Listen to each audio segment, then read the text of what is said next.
The forbidden energy rumor. Here's where the whispers start to sound like invoices. On the platforms, the crews stopped calling it brine. They started calling it concentrate. Not oil, not gas, thicker than seawater, metallic on the tongue, and hot in a way that didn't track with the night air. When samples reached inland labs, the sheets came back with 2 words circled in pencil: lithium-bearing. At first, nobody said rare earths allowed. You don't invite a stampede. But technicians noticed the instruments drifting whenever the cups opened. Magnetometers twitched. Conductivity ticked into odd lanes. A gamma counter on a bench in a shared room began to click once every few seconds, not a scream, just a reminder. Trace radionuclides show up in a lot of sediments.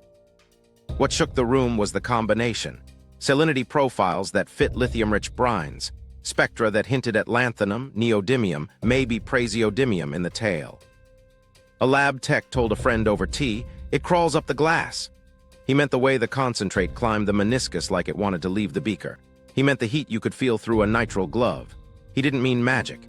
He meant chemistry that runs if you look away, exotherms that creep, ions that won't stay put, a matrix that laughs at sloppy containment. Meanwhile, something else was happening on paper. Export codes shifted like chairs around a table. A manifest that would have said lithium compound now read industrial salts. A bill for solvent-grade reagents wore a culture ministry letterhead. An insurer's schedule quietly added a special rider for research cargo requiring elevated segregation. Segregation is a bland word for keep it alone, keep it cold, and keep it far from anything that can burn. The rumor hardened inside human moments. A diver pulled a crate lid on deck and saw a lining of black rubber and a pool the color of weak tea. He said the liquid seemed to shiver when the crane swung. He capped it. He wrapped it. He signed the sheet. That night, he woke with a nosebleed that didn't stop for an hour. He didn't go to the clinic. He went to the bar, drank water, and stared at his hands. Insurers hate uncertainty more than loss. Oil catches fire, spills, coats birds. You can price that. Concentrate that runs hot when it dries, picks up charge from a shuffle on deck, and carries trace radioactivity. You can't slap a brochure on that. One underwriter asked for a hazard classification. The port sent a 6-page PDF about muscle counts.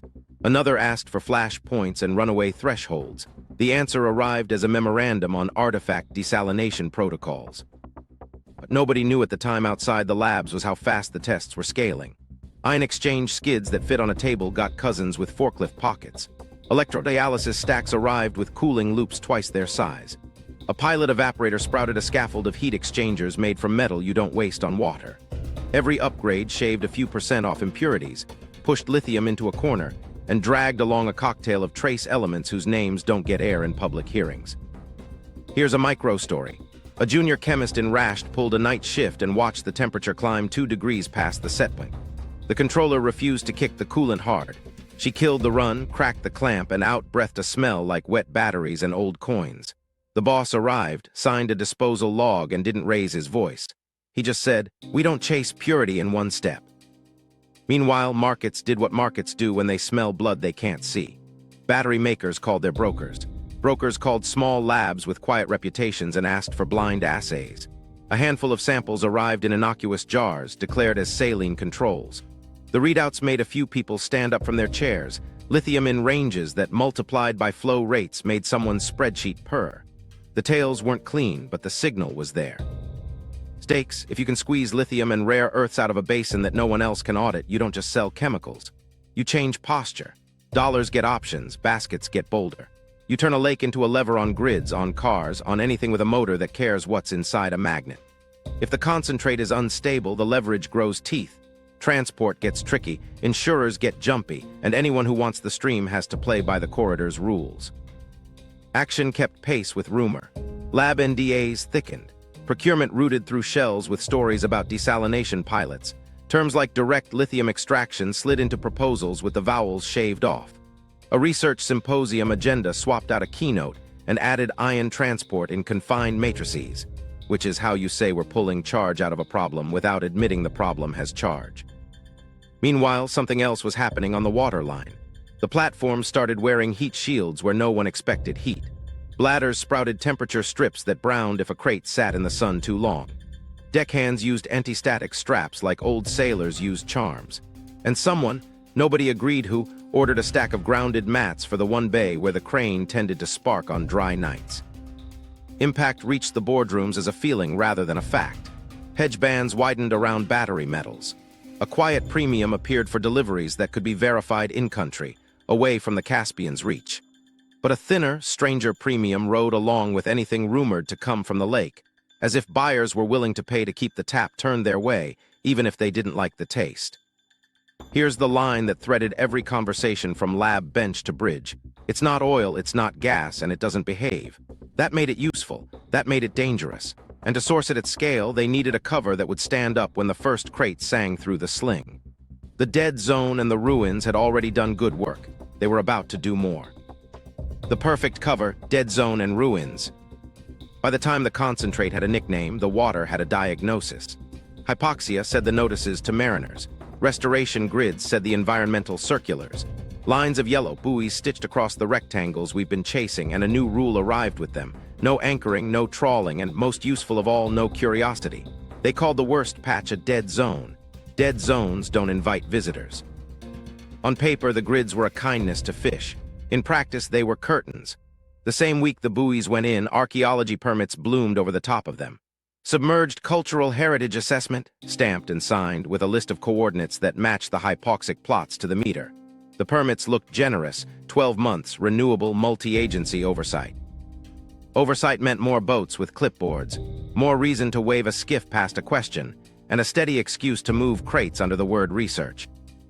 Meanwhile, something else was happening in the footnotes. The archaeology teams posting calls for divers never posted reports. Interim findings slipped to internal review. Photo logs promised by the quarter slid to the next year. When a graduate student asked for a data set, the reply came back warm and empty. Thank you for your interest. Results will be shared after conservation protocols conclude. Conservation is a patient word. It can wait out a news cycle. Sunken ruins made for good press and better fences. A set of military buoys, duller yellow, heavier chain, appeared along the outer rim of an Itil-labeled research polygon. Officially, they protected artifacts from looters. Unofficially, they kept anything with propellers from wandering near hoses that ate brine. A patrol cutter idled at the corner where two lines met, lights low, like a guard at a museum after hours. Here's a micro-story. A local NGO printed a glossy flyer about cities beneath the Caspian and set a date for a shoreline lecture. The speaker list featured a regional archaeologist and a fisheries biologist. The archaeologist canceled the morning of, replaced by a project liaison with a calm voice and a slide deck heavy on bird silhouettes. The biologist spoke for 7 minutes about oxygen and algae, then shook hands and left. A month later, the NGO received a small grant for equipment upgrades and a request. Please coordinate future field access through the Joint Monitoring Office. The stakes hid in plain language. Habitat restoration justified geofencing entire anomaly clusters. No nets, no cameras, just stewardship. Archaeology handled what restoration couldn't, draping context protection over anything that needed time and quiet. Between them, they built a canopy nobody wanted to poke. Under that canopy, the platforms installed pilot wells dressed as sediment samplers. The hoses that rose from the dark war labels with long Latin names and short serial numbers. The separators polished their stainless like they were in a lab. Survey tenders told their own story. Cultural agencies advertised for acoustic mapping to support artifact preservation, specifying frequencies and passes that just happened to align with the cleanest reads for subfloor fluids. Environmental bureaus asked for benthic probes with porewater ports the size of thumbs. Nobody lied. They steered. Meanwhile, NGOs that once filed stern letters about dredging grew quiet. One director admitted over coffee that the monitoring access was too precious to risk.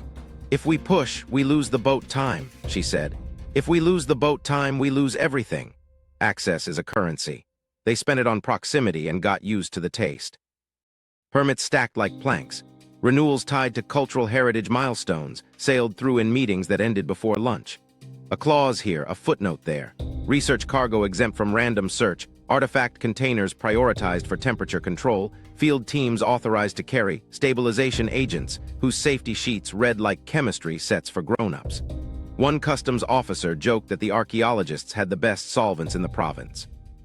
He stamped the form and didn't look in the crate. Stakes sharpened when the cover started protecting more than time.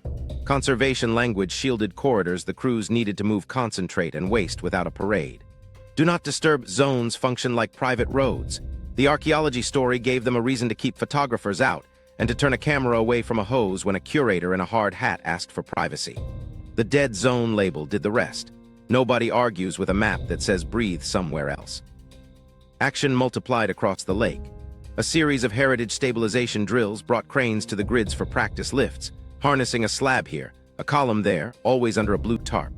The lifts taught the platforms how to keep a crate steady in a chop and how to signal a patrol without a radio call. Permit renewals began to require evidence of ongoing conservation, photos of tarped shapes on deck, logs of desalination baths that doubled as holding tanks for something warmer than pottery. When an inspector asked to test the bath water, the answer smiled. Ion balance is delicate. We can't compromise the artifact. Impact settled like silt. Critics found their teeth filed smooth. A journalist who pushed for dive footage got a tour of a shoreline lab with trays of shells and a chance to hold a bead that might have sat on a Khazar wrist. She wrote a gentle piece about memory and water levels. The platforms kept humming green at night. Here's the line that sealed the cover. Ruins need protection, restoration needs patience, and both need quiet. Inside that quiet, the real work learned to breathe. Then something went wrong. The night of the spill. It started with a smell nobody could name. Not diesel, not fish, not rot. A metallic sweetness that rode the chop and stuck to the back of the tongue. By noon, gulls were dropping in loose spirals like they'd forgotten how to land. By dusk, a ribbon of sheen snaked out from the grid and curled toward the reeds. The platform chief called it a controlled discharge. The fishermen on Channel 6 called it what they were seeing, a spill. Stakes snapped into focus the second the first belly-up fish hit a kid's bucket on the quay. Oil is a villain with a known face. This wasn't black, and it didn't rainbow the way people recognize. It looked like tea and moved like it had a mind. If the story turned into oil, the fix would be floats and skimmers and headlines. If it turned into brine chemistry, the fix would be questions nobody on the water could afford to answer. Action was fast and sideways. Emergency booms swung out from a tug that shouldn't have had them on board. A workboat that wore an archaeology sticker unrolled a curtain of sorbent that had no business near pottery. Divers in green lights went over the side with dry suits zipped to their throats and lines clipped to their belts. 20 minutes later, a klaxon that never rings on research decks hit the air. When the first pair surfaced, they weren't yelling words. They were coughing them between pulls. Hot. It's hot down there. While that was happening at the legs, the sky went quiet. A NOTAM blinked onto pilots' screens, temporary restrictions for training, and the next scheduled overflight diverted without fuss. A black van rolled up at the spit with men who didn't show badges and spoke like the wind had to hurry. They walked past the guard and into the tent where the data screens lived. 5 minutes later, the radio lost its patience and cut to static on every working channel. On paper, there was a generator hiccup. In ears, there was quiet you could taste. Meanwhile, something else was happening upriver. Satellite frames later leaked by a man with a conscience showed faint heat blooms where the platform's discharge line met the current. Not flames, warmth that didn't belong to sunset. The kind you get when a reaction runs where water is supposed to be only water. Above that seam, a crane lifted a crate with 2 straps and a prayer. The crate wore a stencil that said artifact. The men wore gloves rated for acids. Here's a micro story. A volunteer with the Shoreline NGO showed up with a box of nitrile gloves and a camera. A liaison met her at the gate with a smile and a clipboard. "We're thrilled you're here. Please shoot the birds from the west side. The light is better." West was upwind. Her photos came back glossy and kind. The caption read, "Restoration team responds within hours." The official line arrived before midnight. Algal bloom, seasonal, exacerbated by temperature. Oxygen dip, fish stressed, response underway. A second release added a paragraph about ongoing cultural heritage operations unaffected. Meanwhile, on the platform, a medevac skiff slid out of the shadow with 2 divers under blankets and a third holding a bucket because his stomach wouldn't stop arguing. The skiff aimed for a clinic with no press and a back door that opened on a lane with no lights. Stakes sharpened. Exposure risk didn't just mean sick divers. It meant the project's disguise catching fire. If a journalist smelled lithium in the story, the word would do what words do. Markets would jump. Inspectors nobody invited would buy tickets to towns where they weren't welcome. The platforms would have to stop pretending to be museums and start acting like mines. So the choice was simple: plug, pivot, or bury. Action bent toward pivot. Overnight, a set of mobile evaporation units rolled onto the spit under tarps stamped with a conservation logo and a Latin name. The next morning, they wore hard lines and temperature strips. Next to them, two gray skids with electrodialysis stacks slid into place like they'd rehearsed the move all week. A crew in borrowed hard hats rooted hoses away from the main discharge and into bladders that squatted like quiet animals. A portable lab sprouted on a flatbed with a banner about salinity baselines. Inside, a man in a borrowed lab coat watched a conductivity meter climb and didn't smile. Here's another micro story. A harbor pilot pushed his tug's nose against a boom and felt the tug shudder like it had hit a live wire. He tapped the deck with his boot and got a shock through rubber that had never lied to him. He cut power, drifted, swore, and told his deckhand to keep both hands on painted steel. Later, he signed a confidentiality addendum he hadn't seen before and got a fresh fire extinguisher as a thank you. Impact arrived with the tide. The sheen thinned, but dead fish kept finding quiet corners. The wind shifted and the smell faded enough for the key to fill again. Officially, the bloom was over. Unofficially, operations moved deeper and darker. The platform team rerouted intakes below the depth the divers had touched. The archaeology deck became a night crew only. The brightest lights turned green and lower. The next permit renewal added a clause about enhanced subsurface restoration equipment trials. The floating curtain stayed. The patrol cutter's circle got a little wider. What nobody was supposed to know at the time, the crates changed labels that week. Artifact became non-hazardous salts. The route shifted 12 kilometers south to a numbered field no one had photographed yet. And the word spill faded like a bruise under winter corridor clothes, race, while the hum under steel deeper meant kept quieter, time. but it also meant faster. After the spill night, the rhythm changed from careful to clockwork. The International North-South Transport Corridor wasn't a sketch anymore, it was muscle. Rails met hulls like nerves meeting bone. Astrakhan's yards stacked research-coded pallets that didn't sweat in daylight. At dusk, they rolled toward Astara, where the line kissed the border and slipped into Iran's spine. Rash took the handoff. South from there, two throats opened. Bandar Anzali on the Caspian's lip, and Bandar Abbas where the Indian Ocean starts telling different stories. Here's where the corridor showed its teeth without raising its voice. Roll-on, roll-off ferries got quiet midlife upgrades, faster ramps, wider throat, ballast tweaks that shaved minutes no one would notice unless they were counting heartbeats. Customs chiefs swapped signatures that created green channels for time-sensitive cargo. Officially, that meant fruit, pharma, perishables. Unofficially, it meant anything wearing the right research code could slide through on the same belt. The forms didn't change much. The stamps did. Meanwhile, something else was happening in the timetables. Trains that used to pause at Astara for an hour now hissed for 10 minutes, then rolled. Yard managers said staffing improved. Drivers said inspectors started asking the same 3 questions and never a fourth. The crates from the grids, rebranded as non-hazardous salts, rode in the center cars, bracketed by boxes of grain and reels of cable, like a secret between two innocents. Azerbaijan walked its wire with the calm of a man who tied it himself. Publicly, Baku cut ribbons on conservation grants and talked heritage. Privately, its port clocks learned a new sync.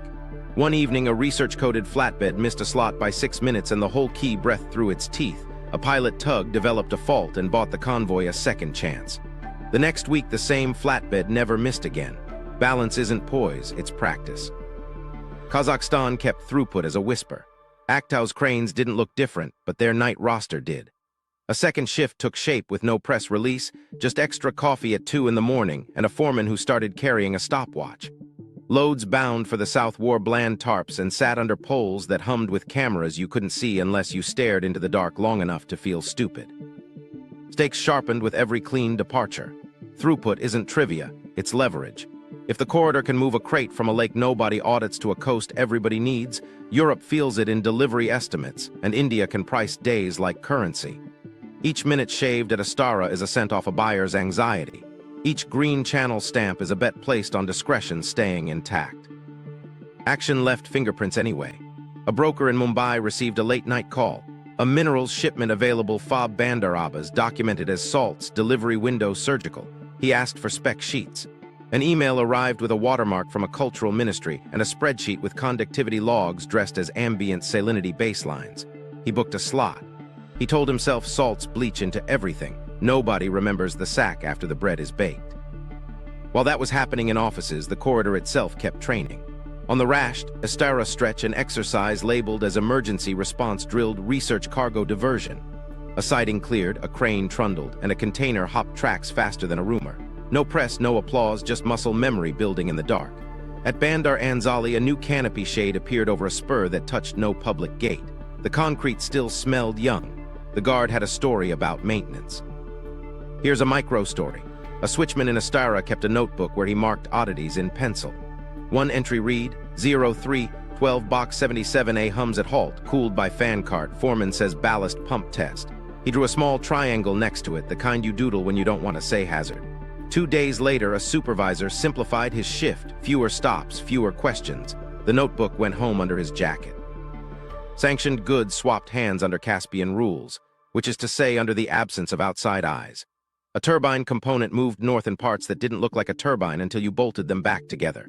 In return, a run of desalination membranes moved south, boxed in foam and wrapped in paperwork that smelled like seaweed and glue. Both trains made their connections. Both invoices cleared through banks that never say innovation but always find a way to spell it. The language on the manifests settled into a dialect: protected research cargo, industrial salts, heritage support equipment. Each phrase opened a door and closed a mouth. Insurers signed riders for elevated segregation without asking what segregation meant on a siding at midnight. A clerk who mailed a query received a thank you note and an updated manual with 3 new pages of terms that made everything sound safer by being longer. Impact showed up on screens far from the lake. Freight forwarders adjusted rate cards to treat the Caspian like a valve you could turn to buy time when other seas grew rough. A battery maker in Europe moved a pilot line's raw feed allocation 2 columns to the right, away from spot buys and into emerging corridor. An analyst noticed and wrote a note her boss didn't read. She saved it anyway. Meanwhile, the corridor hardened its manners. Port pairings Astara, Rasht, Bandar Abbas functioned like a single organism. If with a closed one mouth, the other swallowed. If a customs shed's light blinked, a neighbor's yard opened. Schedules flexed around a core that didn't. That core carried crates that hummed if you braked too hard and needed shade even at night. Here's the line everyone learned. The lake is the tap, the corridor is the pipe, and the invoice is whatever keeps you from asking what's in the glass. Valves once built don't just open and close. They signal, they threaten, they price. And in a system like this, a valve can be closed or weaponized. The currency lever. The corridor moved crates, the money moved around them. Dollars used to be the grammar of this region. Then the lake started whispering in a different tense. In back rooms from Baku to Bandar Abbas, invoices shed green and tried on baskets. Rubles for rail, rials for fuel, yuan for parts that didn't want to be seen. The research code smoothed it. If a shipment said industrial salts, a bank could call it low risk with a straight face and a quiet calculator. Here's where the rumor about concentrate turned into leverage you can spend. If lithium-bearing brines and rare earth tails were leaving the lake, carefully, quietly, then anyone buying or brokering them held a chip that didn't have to clear New York. A mid-tier refinery in Iran could pay for a Russian turbine component in rials, add a ruble clause for the corridor leg, and settle the last mile in yuan with a friendly bank. The crate never changed its name. The ledger never said lithium. But the value rode inside, humming. Meanwhile, something else was happening in central bank's shadows. Swap lines that used to be talking points became plumbing. A Russian desk opened a rial window for corridor logistics. An Iranian desk listed ruble liquidity for priority imports. A Chinese branch in the Gulf extended quiet yuan credit to a forwarding agent whose name never makes headlines. None of it was flashy. All of it added up to this. You could buy time, hardware, and silence without touching the dollar until it was convenient. Stakes crept into everyday bills. A shipping firm in Astrakhan took a premium to price a run in rubles pegged to a yuan basket. The client side counted and signed. An insurer's annex allowed coverage under alternative currency settlement if cargo bore a research stamp and stayed inside the Caspian family. Research meant archaeology, conservation, salts, anything but metal with a reputation. The risk officer frowned, then circled yes. Action left paper trails that looked boring until you stacked them. Corridor invoices lost the little USD at the corner and grew a column for corridor currency, a polite way to say whatever the 5 can clear without raising a flag. A freight forwarder in Mumbai took a call about a salts consignment. The quote came back with a base price and 2 discounts, one for scheduling flexibility, one for non-dollar settlement. He did the math. The second discount won. Here's a micro story. A battery maker in Europe ran a meeting at 7 a.m. because a whisper had slept in their inbox overnight. A consistent stream, small volume, test window 3 months, priced off books. The catch, settlement in a basket, not dollars, cleared through a bank their legal team didn't like. The CFO asked one question: does it blend? The lab head said, if it's real, it blends. They took a sliver and wrote a policy they hoped they'd never have to show a regulator. Meanwhile, gold moved like punctuation. A pallet left a vault in one capital and arrived in another, smoothing a swap's last decimal place. Nobody called it collateral. They called it tradition. The men carrying it wore suits that didn't wrinkle and smiles that didn't reach their eyes. Gold is what you use when you don't want to say trust but need a reason to hand over a key. The petrodollar didn't flinch in public. Oil still spoke the language it knows. But a silent drain began where the lake met the rails. Each corridor invoice settled in a basket was a drip. Each bank that built a window for the basket widened the crack. Dollars weren't out. They were being asked to share a stage with currencies that used to wait in the wings. Azerbaijan kept its balance sheet bilingual.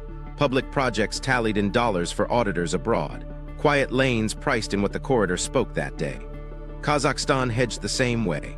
If a crane bolt came from a catalog denominated in euros, the wire to buy it could still run in yuan wrapped around a ruble peg. Freight rolled, books closed, no press release. What nobody knew at the time outside a few rooms was how the concentrate served as a hedge. Even in rumor form, it gave cover to shift terms. We can do basket, a broker would say, but only on research-coded cargo. Research meant the crates that might hum at a halt, the ones that couldn't sit on a hot siding, the ones nobody would open without gloves. The buyer nodded. The bank adjusted its screens. A pilot line somewhere downrange got a feedstock it didn't log under its true name. Impact was subtle, then it was. A regional lender published a white paper about corridor finance that used the word resilience 9 times and dollar once. A major reinsurer carved a corridor annex into a global policy template. An analyst in New York flagged an uptick in non-dollar maritime settlements linked to inland rails and didn't find a neat chart to pin it to. She wrote one anyway and filed it under watch. Here's the line that settled across the lake like quiet fog. Price the tap in a language you control and the hand on the valve gets steadier. If salts ride baskets, baskets become habit. If habit hardens, pressure invites pushback. And pushback was already lacing its boots.